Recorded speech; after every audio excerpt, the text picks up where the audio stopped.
India is grappling with a new crisis. Activists and journalists are being targeted for their participation in the ongoing farmers' protests. Recently, a 22-year-old climate activist, Disha Ravi, was picked up from her home for allegedly preparing a toolkit which laid out detailed plans of sharing information on the farmers' protests in India. Last month, a journalist from Punjab, Mandeep Punia, was arrested by Delhi police on false allegations of a possible assault on one of the officers stationed at Singhu border. These are not stray incidents. The Indian government's crackdown on dissenting individuals is rampant. Twitter even banned several accounts linked to farmer protests on agricultural reforms. This after the Indian government threatened the social media giant with strict legal action. The Indian government's constant interference is threatening the survival of major social media companies, whose platforms otherwise promise to ensure balanced and unbiased narratives. The bigger question remains unanswered. Is the world's largest democracy undermining basic fundamental rights of its citizens? Bureau Report, Democracy News Live, New Delhi. No prison is big enough to contain free speech. It is no secret that the government is using its law enforcement agencies to increasingly stifle dissent and slowly throttle free speech. Although free speech in India is guaranteed by the constitution, but in many cases it's forbidden in practice. In fact, speaking truth to power continues to be a strange reality in India. I'm Jessica Taneja and you're watching Democracy News Live. Joining me on the show today is Saket Gokhale. He is a transparency activist and an investigator. Also joining us is Jayant Bhatt. He's a lawyer at the Supreme Court of India. Also on the show, we have Sethi. She's a socio-political activist and an entrepreneur. Beginning with you, Saket, there is erosion in civil liberties and that's something we're not unaware of. Let's look at some statistics. In the Human Freedom Index 2020, India ranks 111 among 116 nations, much worse than many other nations we don't want to talk about. Now, all of this will be inferred as international conspiracy, isn't it? Oh, true. They're probably going to check if all these ratings agencies had a toolkit that they used to communicate with each other in all probability. But no, this bogey of international conspiracy really, it's India has become. I mean, on one side we claim that we want to be a superpower and we're going to rule the 21st century, and we're pitted against China and all of that. But to see the immense amount of insecurity at any international criticism, the fact that the Indian government brushes things off as a conspiracy, it does not indicate a very secure government. It indicates a major sort of a major inferiority complex, to be honest. And the reluctance, I mean, you can only start fixing things when there is an acceptance of the fact that we do have a problem. But at the same time, I do also believe that the government is aware of all of these things, and these are actions. The fact that there's curbing of dissent, and there's a crackdown on basic freedoms.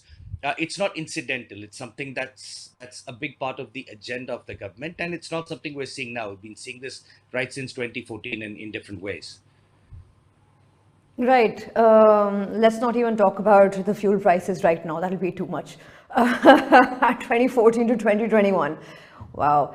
Leher, all said and done, how are we possibly going to deal with students of WhatsApp University and, of course, those who indulge in whataboutery and try to claim those as facts and throw it out as public opinion?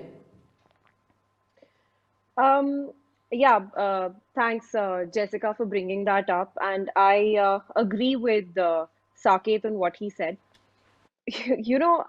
Fake news propaganda and this entire whataboutery and WhatsApp forwards, these are all tools, part of a toolkit, if I may say so, aimed at giving you a particular image of the government and the right-wing Hindu nationalism, as we might see it. Now, I just wrote about this. I've sent this article out to somebody.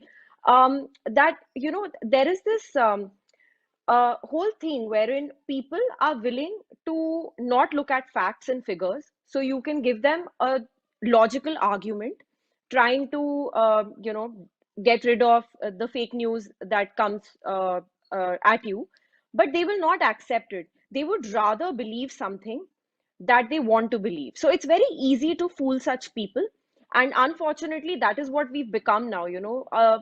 A large population of our country, I think, is willing to buy anything that the government gives them, even if the government sits in the parliament and lies or lies to the Supreme Court.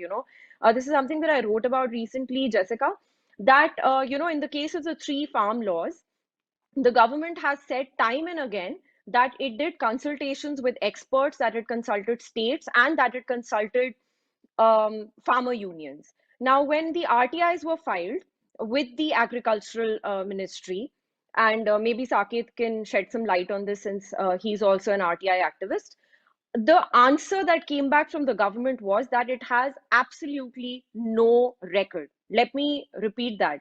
The government says that it has no record of these consultations or of these meetings having been held. Why would the government not keep a record if it has, in fact, had these meetings? So, and then people continue to give you these. From the point of view of the government saying that, oh, these consultations happened. And when you go back to them and you say that, okay, maybe you're right, but then where is the record? If the government furnishes the records, nobody's going to doubt them, nobody's going to question them. So these are very pertinent issues and things that, we need to think about, and we need to start talking about them in our living rooms, in our drawing rooms, and educating the people around us, especially our family and friends, because they're the most accessible to us. Right. Of course, giving out the truth and the details, skipping away from the reality of WhatsApp and the kind of fabricated false news that it's capable of disseminating these days is really, really dangerous. Coming to you, Jayant, we've seen the Indian government who somehow is determined to punish peaceful, protesters, and especially those who criticize their policies by using draconian laws. In most cases, these citizens are being slapped with non-bailable offences. Would you be able to shed some light on how possibly this can be turned around, and what is the way out from this? I think, Jessica, first we need to assess, if Section 124A of Indian Penal Code, which talks about sedition, is actually a draconian law or not, and whether, how it came into being. So we must realize that Indian Penal Code was envisaged and drafted and finalized in 1860 by the British ruling government back then. And under this law of sedition, Section 124A was finally, I think, introduced in 1870. And thereafter, most of our freedom fighters like Bal Gangadhar Tilak, Mahatma Gandhi, even other leaders, were put under the charge of sedition and, were put behind bars time and again, and subsequently they would get bail. And from, since independence, there have been numerous judgments. The most famous judgment regarding and describing the freedom of speech is the Kedarnath judgment. Kedarnath was the state of Bihar. It's, I think, 1962 Supreme Court Constitution Bench judgment, which categorically says, look, Article 19 of the Constitution gives you the right of freedom to expression and speech, and every citizen has that. Please criticize the government if you think their policy or their act is worth criticizing. But the way you criticize something should not fall within the ambit of Section 124A, which is sedition. Now, sedition as a law says anything which would, by word spoken, signs, or anything by which you communicate, either in today's day and age, we are in 2021, through Facebook, Twitter, WhatsApp, whatever mode of communication you've got, digital or non-digital, posters, etc. If you are creating disharmony against a government which is elected by law, and I'm only talking of law here, then it would invite sedition, because it may, if it causes violence, if it causes disruption, if it causes unrest among people. And, let's say people who have now been, against whom FIRs have been lodged or who have been put behind bars are some of the known or, famous people in the country. And sometimes I think any government, I'm not saying the current regime or the previous regime, they have utilized the tool of sedition. And, in my opening remark, I told you it started from the British era. So any government, be it the Britishers, be it our current regime, since independence, we have had multiple governments, both Congress and BJP. So I'm not saying which political party is using the tool which way, but this is a section which is being used, I would not say to curb dissent, but sometimes also to check and balance whether people are going on a rampage. And by doing that, are people of civil society or other people of the general public could be harmed by a protest or by something which may turn out into a violent protest by people. So there has to be checks and balances. And when these things do turn up in a court of law, whether it be a criminal court or an appellate court, be in the form of High Court and Supreme Court, Uh, then uh, it yeah, so uh, sorry, Jayant. One more thing I wanted to link here was the sedition law that we talk about. It's equivalent in other former British colonies. Of course, we know it's viewed as a draconian law. In the UK itself, it was revoked in 2010. I'm trying to yes. understand what is stopping us. So the thing is, look, Jessica, I think it's very easy to compare us to Britain, but let's not forget that we are ruled by Britishers, and they were the one who implemented this law. And Hence, if they now can this revoke, law, then what's stopping us? so that's what I'm saying. So Kedarnath judgment, it was a constitution bench judgment that I am, trying to highlight here, and subsequently there have been other judgments also. But Kedarnath in particular went on to say that this law need not be repealed. Let it be. But any law, if you repeal one law, then you repeal the whole IPC. The whole idea of any law, we have to understand the basic, is to curb crime, monitor crime, and that's the duty of the state machinery, or state in general. And because policing sometimes is a state subject, so that has to be thought into. You are free to put a public interest litigation, especially before the Honorable Supreme Court of India, and say, look, in today's day and age, this is wrong. But if you see Supreme Court judgments, and categorically, let me give you the example of Shreya Singhal case, where two ladies were arrested for their Facebook post in Maharashtra.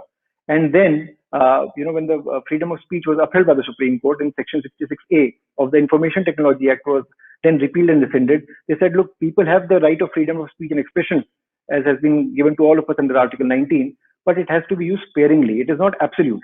Similarly, when we speak of Section 124A, the law will only be exercised, or a FIR will only be lodged if a particular machinery or state or a complainant thinks that, look, a violent protest may erupt, or it may provide disharmony against the elected government. It's not about a political party. It's about elected government, democratically elected in a country like ours.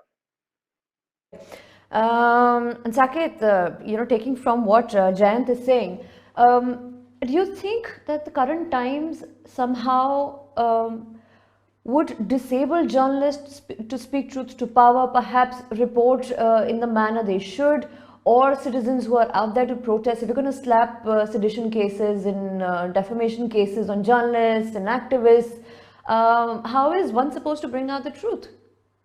If you create an environment of fear, what are we supposed to do? No, definitely. I mean, I want to add a little bit to what Jan said. In terms of sedition, the Supreme Court has time and again given out very clear guidelines where they said there has to be a clear incitement to violence. So while the act itself in the IPC, where the section itself says, disharmony against the government, the Supreme Court has clarified several times that, criticism of the government does not form a part of it, and there has to be a clear incitement to violence. In fact, very interestingly, if you look at the case of Disha Ravi right now, there's a 1995 judgment of the Supreme Court in, I think it's Balwant Singh versus Union of India, where the Supreme Court acquitted two public servants who were alleged to have chanted Khalistan Zindabad in a public meeting. And the Supreme Court very clearly in the judgment said that merely saying Khalistan Zindabad also does not attract sedition. So, it's the law has been established, the precedent has been established to that extent, where the Supreme Court has said that, even saying Khalistan Zindabad is not sedition. But at the same time, here you have a bunch of, 21-year-old activists being arrested because they apparently collaborated on a toolkit with an organization that's not even banned in India. But maybe the founder has some views that are sympathetic to Khalistan. I mean, it's just the rule book is not being followed. It's not about the law on the books. But time and again, we've seen that the police, like Jan spoke about Section 66A of the IT Act being struck down by the Supreme Court in the Shreya Singhal judgment. But even today, in many states like UP and other places, you see the police filing FIRs under 66A. So the question is, the Supreme Court has passed a law. The Supreme Court has given very clear guidelines. Those are not being followed at the prosecution level because the idea is very simple. Today, we'll go ahead and we'll arrest people. In the FIR, we can write whatever charges we want. We put them in prison. They're not going to get bail. Okay, the courts are reluctant to give bail in such cases, and the prosecution puts up all kinds of stuff. Create a media trial. Then after 3 months, don't file a charge sheet or drop these charges in the charge sheet. But the person has effectively already spent 3 months in custody. You've ruined the reputation of an individual. After 3 months, you drop all charges. It's not going to make any difference. And I think that is the intimidation tactic. The intimidation tactic here from the government is not that, people are getting convicted for sedition. That's not the case at all.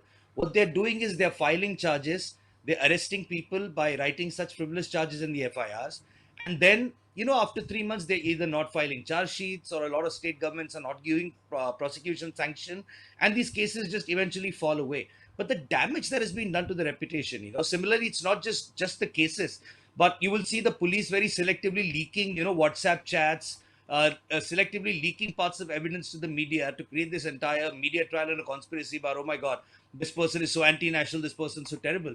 These things stay in public memory. You get acquitted or the charges get dropped. That's not even going to make page 7 news. So effectively, you've destroyed the credibility of an individual. You put a mark on their heads. You've tarnished them as anti-nationals.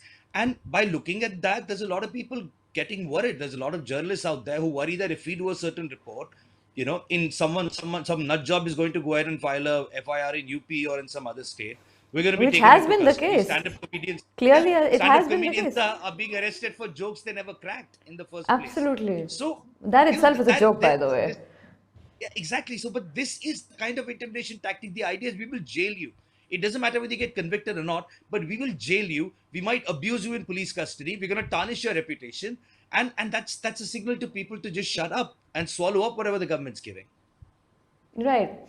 Absolutely, I agree with you there, Saket. Leher, you face some violent trolls on your timeline.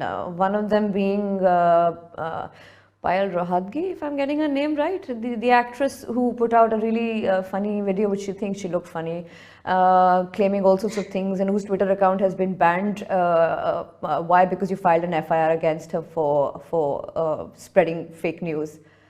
Shed some light on that.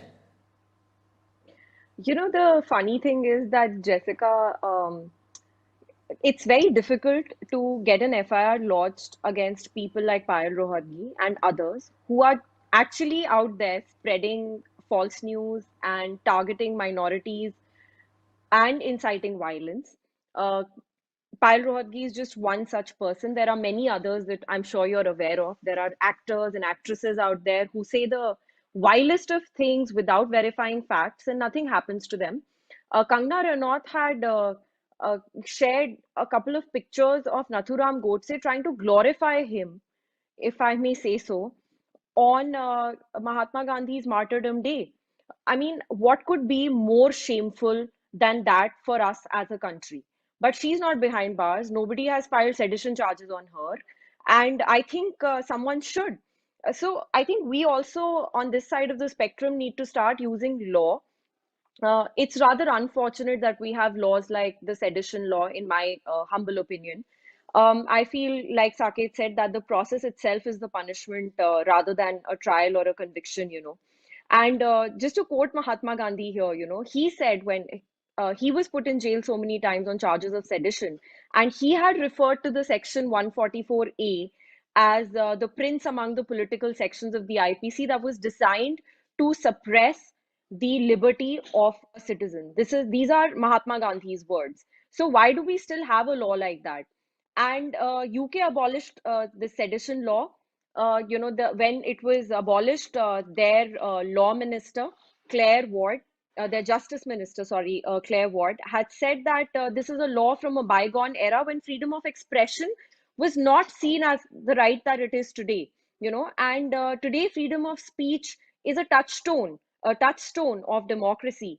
And for a healthy democracy, the citizens and the opposition need to have the ability to dissent and to criticize. And when you take away that ability from the citizens, then how are you even a democracy, right?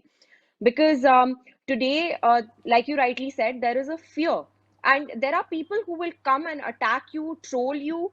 And as we know, there are these IT cells that are very powerful. They have a huge battery of people behind them, and it is truly scary how things are going. Absolutely, it is scary.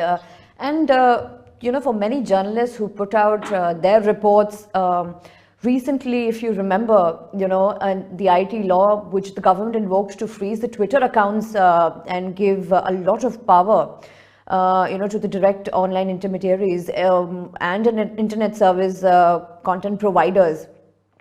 I mean, although they did restore all the accounts, but this sets a really dangerous precedent.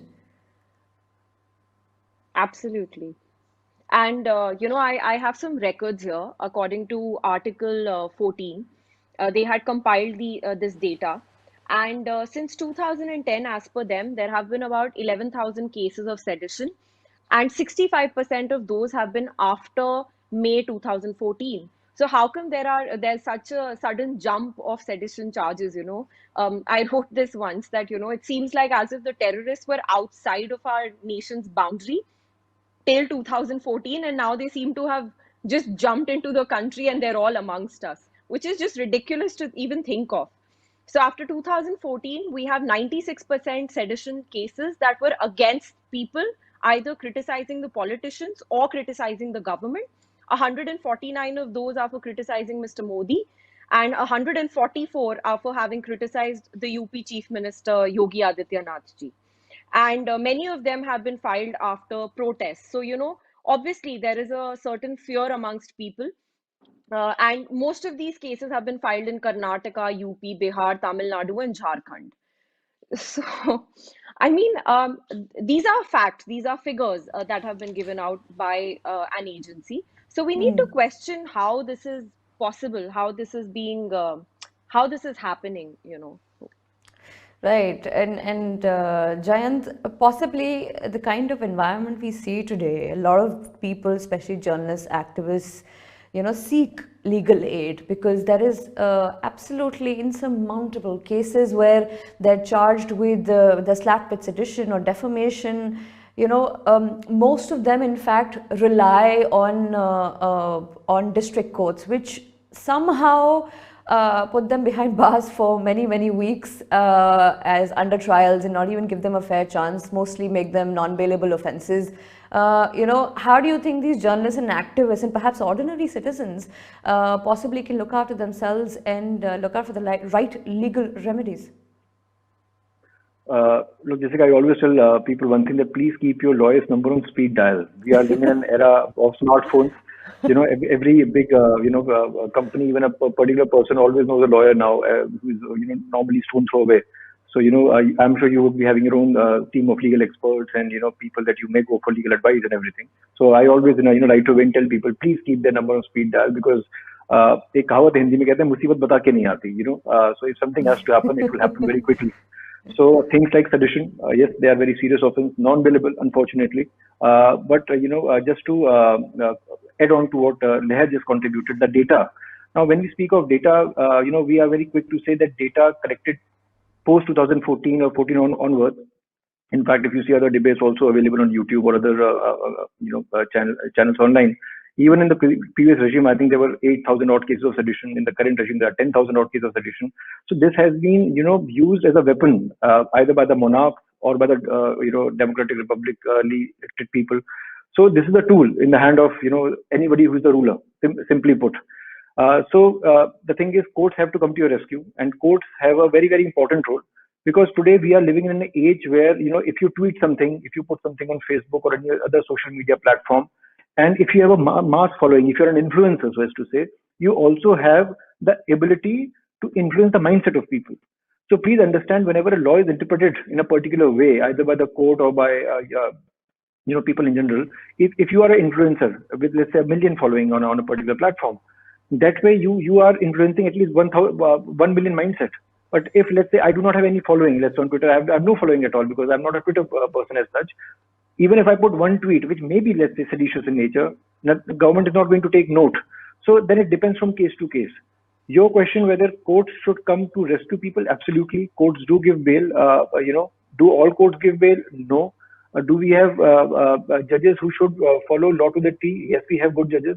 But do we have to wait for everybody to go to the Supreme Court to get relief? Is something I think that we need to have a wider debate on. I think the district courts need to be a little more hands-on in terms of giving relief to people.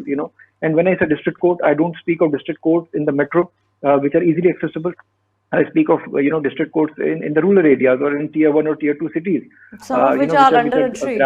Also, some district courts which are just under a tree consultation. The judge. Yeah, absolutely. With facing issues like infrastructure, judges' strength of their staff, etc. So I think we still have a long way to go, and we need to increase the budget for judiciary by and large for people to have easy access to justice. I think that will solve a lot of problem in the country. So, Saket, what's your message to all those people, citizens, journalists, activists who are fighting the good fight? Interesting. I mean, first thing first, as Jayant very rightly said, I would say keep the number of your lawyer or anybody you know that understands the law on speed dial. At the same time, I think if anyone wants to come out and speak up, I think it's also very important that people make themselves aware of their rights and what the law states and what they're entitled to. Because a lot of times you will see police forces, you will see the government taking advantage of the fact that people are not aware of their rights. Activists are not aware of the protections that are accorded to them. So I would say number one, that would be it. Keep your lawyers on speed dial, know the law. Number two, and this is standard, I apply to myself, and touch wood, it's held me in good stead, which is do not, whenever you speak, do not say something or do not speak something that you would not be willing to speak in a public square. When you're on platforms like be it Twitter, be it Facebook, or any of those, when you say something, remember that's not your living room. It's a public platform, and people can see what you're writing. So do not ever write something or say something that you would not otherwise be willing to say in public anyway. And that way, you're assured of your safety because you stand by what you say. The third thing being, I think also, in a sense, people need to, be people who are watching these things and other activists who are watching what's happening. We need to be raising our voices and combating this. A lot of times what happens is someone gets arrested for sedition, some journalist is detained. We always go like, oh, we call for their release. I mean, come on, a hashtag is not going to make the government release a person. But at Right. moments like this is when we need to intervene. We need to write letters, write a letter to the Chief Justice if that's needed. But there needs to be an understanding, in the government or even in the judiciary, that look, the judiciary also works on the mood of the people. We've had the judiciary, hanging people by using collective conscience as an excuse. So at the end of the day, even the judiciary or the police or the government should understand the mood of the people, where they say that these draconian laws will not be accepted. This sort of capture of, crushing of freedom of speech will not be accepted. And that's not going to happen unless everybody speaks in a united voice. I mean, it's not about solidarity. It's not about running a few hashtags saying release so and so, because a fascist government, you can't appeal to their conscience. But when there's public pressure where you say that this is not acceptable and we are not going to let you get away with this, is when you will see the government also buckling down and stepping back a little bit. Absolutely. More than just a hashtag, yes. I absolutely agree with you there. Leher, I'd ask the same question to you. What's your message to the people who are fighting the good fight? Activists, journalists, all of them, citizens. I don't think I'm in a position to give them advice really. Well, But you've been one out of and the about things, facing all kinds of criticism. Why not help people understand? yeah, so one thing that I've started doing now is to not engage with trolls. Do not engage with them because we don't even know if they are real people or if they're just bots. So one of the things that I was doing a lot and wasting my time on was trying to convince people that what I was saying was true. So unless you know the other person, don't get into that. It's just a waste of time. And the other thing is, I think we now need to be very careful of what we speak, like Saket said, and also going by what I could understand of Jayant, who's a lawyer. Let's not say anything that could land us into trouble in terms of, let's not, sometimes you see something on social media and you want to believe that it's true, even on this side of the spectrum. Like I saw something, that was supposedly, it was said by someone who's a journalist, and it wasn't true. It was a photoshopped image. So before you share anything, please verify where it is coming from. Do not forward it unless you're 100% convinced that it is real. Only then, you should share it, because it's very easy to get carried away and to do that. And yeah, verify everything, and do not write anything that could be construed as inciting violence. I have started being extremely careful of the wording that I use, and I would suggest others to do that as well. Well, there may be erosion in civil liberties, but some people are still fighting the good fight, and we say that you should continue to fight for what is right, but be careful just in case people find it difficult to digest. Thank you for watching. Have a good day.